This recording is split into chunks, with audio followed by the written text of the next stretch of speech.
So here we are in the open water. Today it's such low tide that I'm practically standing in the ocean right now. What you can see right now is me walking towards the deep area. I'm carrying my swim buoy right behind me, tailing behind me.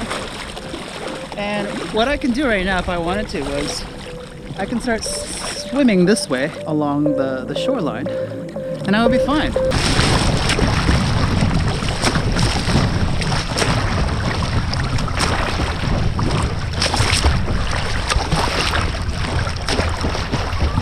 This is a great way to practice getting comfortable in the open water ocean. If this is your first time, if you're scared of being in this kind of environment. Because look, you can't really see anything below you compared to a normal swimming pool. Second, there are no walls, there are no borders, there are no 25 meter, 50 meter lengths that you can measure by. No, this is reality, okay? And you gotta deal with chops, you gotta deal with hot and cold water. So right now I'm walking, and the sand beneath my feet that I'm walking along, it's very,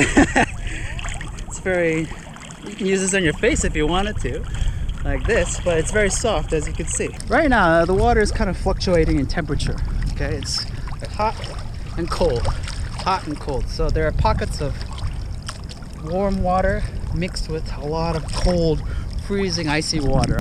When you swim in an indoor pool, it's a controlled environment. The temperature is controlled. Walls are measured precisely. You know exactly when you're gonna reach 25 meters or 50 meters. You know that when you push off the wall, it's kind of cheating because you get that extra oomph. But here, there are no walls. And as you can see, you don't know what you're gonna step on. You don't know what you're gonna encounter in this kind of situation. That's why I love open water swimming. But here are some benefits that I noticed. One, there's no competition, okay? There are no lanes, there are no rules. The only rule is to not drown and not die. You do whatever you like.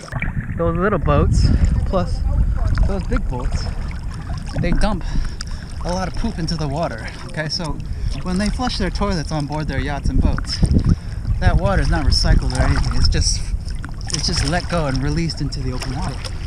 So right now, here in Vancouver, some beaches are deemed not appropriate for swimming because there's a lot of E. coli or bacteria in the water. And that's due to the flushing of the poop, plus dog poop, plus pee, and all these human factors you can add to the equation as a result of just hot weather mixed with poop and all that other crap that just doesn't go anywhere. Cutting through the beach like this, okay? So the beach, as you can see, is over there. And we can cut by going this way. And that's what I would do. And as you can see, there are no chops. Not bad. Not bad at all. You can see how far I walked. It looks intimidating. It looks pretty far. But still, I'm still standing with my both feet on the ground. So yeah, don't be fooled, okay? Right now, if you're a beginner, this is the best spot to practice. You can go this way. So here we go.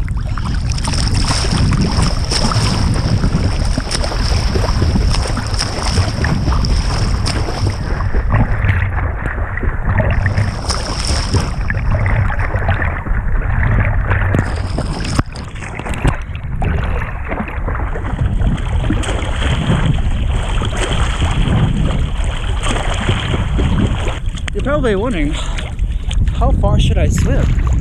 Or how many lengths? Or what's the distance? How do I measure my distance? And my answer to that is, it's up to you, okay? So, as you can see, like I said, an indoor pool, you'd be swimming with a pool that has like 25 meters, 50 meters from both sides. But here in the ocean, it's really hard to measure. What I use are focal points such as where I left off. So I was over there, where the lifeguard was, sitting in the chair. And I ended up here. And my only, I'd say, goal for me is to just swim from one end of the beach to the other.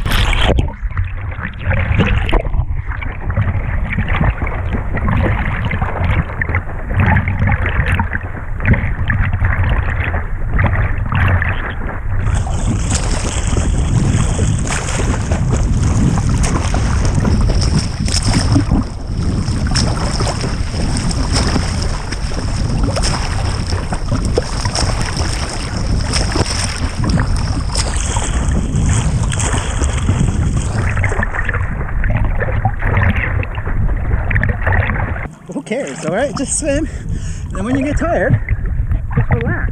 And then just grab onto something like your swim buoy, lie on your back, just take a breather like this. Salt will help lift you up and give you better buoyancy.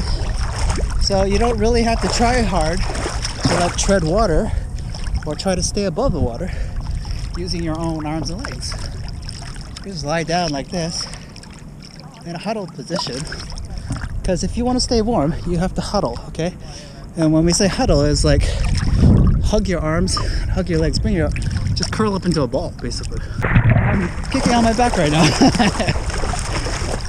Okay, so that's another plus swimming in the open water. It's the salt compared to the ocean, where there's just tons and tons of salt water that you're dealing with.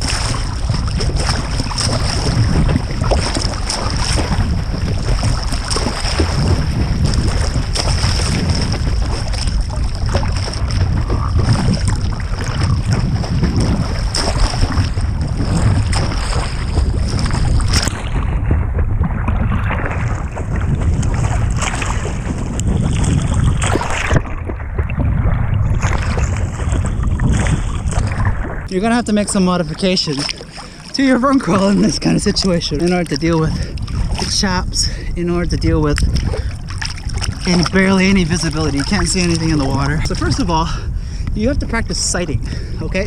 So what's sighting? Sighting is basically looking in front of you every so often, okay? Because since we can't see anything down below compared to like an indoor pool situation, in open water, we have to see what's in front of us every so often, so we have to tilt our head up like this. My preferred way of doing it is doing 2 arms for every 1 arm and coming up, okay? So let me break it down. So come like this, 1 for breath, 2 for breath, and then 3, I come up and back down again. So you go 1 for breath, 2 for breath, and then 3, I come up again. Now, when I come up, I have 2 ways of pulling, okay? One is I can just pull straight down, okay? So I can take my arm and just pull it straight down. It's kind of like a doggy paddle, okay? So, because when I push straight down, my head will come up and it's easier for me to get a breath and look in sight. Second way is I can come up like a breaststroke style, okay? So I can pull my arms like this and come up like a breaststroke. So I'll demonstrate the first one and the second one for you right now.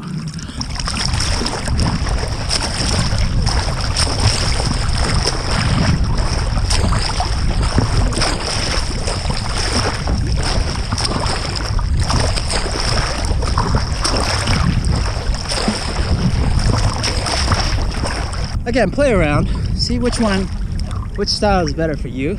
Okay, which one do you prefer? And I mean, anything goes, okay? As long as that you're pulling efficiently enough that your head is coming up, getting a breath, and be able to see what's in front of you, you're all good.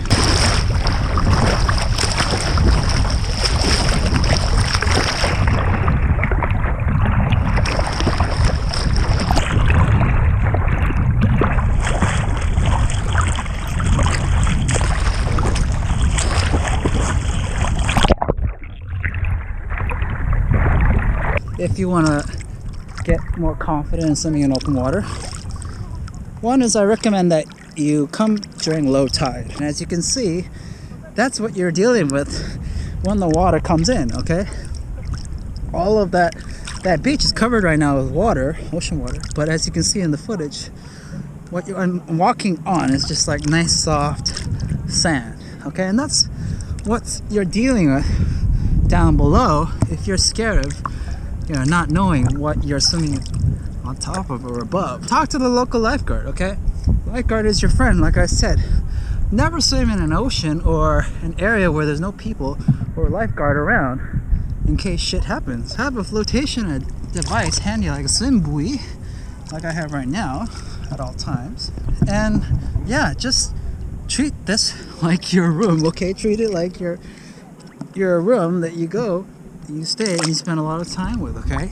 get used to the four corners. One corner, two corner, three corner, and then four corner over there, okay? Think of it as a giant rectangle that you're swimming in right now.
So if you have any questions or comments, leave them down below. I hope this video has helped. The links are down below. If you want to get your own sim boy like this guy, that's true like me, I provided a link down below for you as well. So check them all out. I'll talk to you later, okay?